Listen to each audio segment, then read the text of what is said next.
अमाल बाब 6। उन दिनों में जब शागिर्द बहुत होते जाते थे तो यूनानी माइल यहूदी इब्रानियों की शिकायत करने लगे, इसलिए कि रोज़ाना खबरगिरी में उनकी बेवाओं के बारे में गफलत होती थी।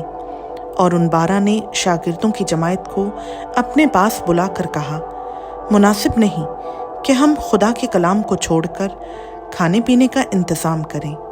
बस ए भाइयों, अपने में से 7 नेक नाम शख्सों को चुन लो और जो रूह और दानाई से भरे हुए हों कि हम उनको इस काम पर मुकर्रर करें।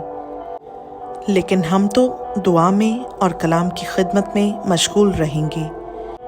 ये बात सारी जमायत को पसंद आई।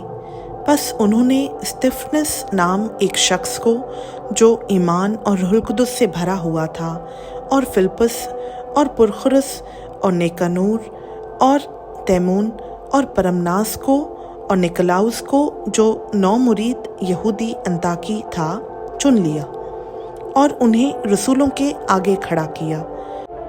उन्होंने दुआ करके उन पर हाथ रखे और खुदा का कलाम फैलता रहा, और यरूशलेम में शागिर्दों का शुमार बहुत ही बढ़ता गया और काहिनों की बड़ी गिरोह इस दीन के तहत में हो गई।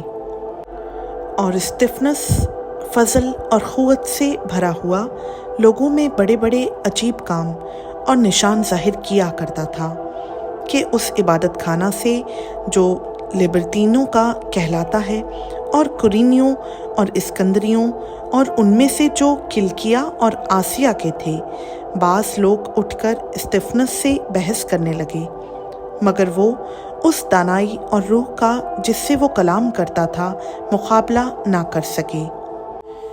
इस पर उन्होंने बास आदमियों को सिखाकर कहलवा दिया कि हमने इसको मूसा और खुदा के बरखिलाफ कुफर की बातें करते सुना।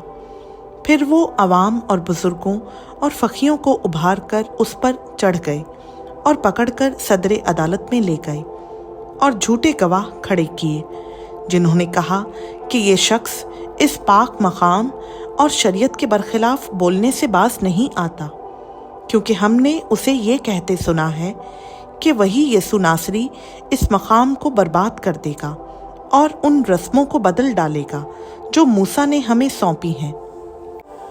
और उन सब ने जो अदालत में बैठे थे उस पर गौर से नज़र की तो देखा कि उसका चेहरा फरिश्ता का सा है। खुदा उनका पाक कलाम का पढ़ा, सुना, समझा और कबूल किया जाना हम सबों के लिए बाइसे बरकत हो। आमीन।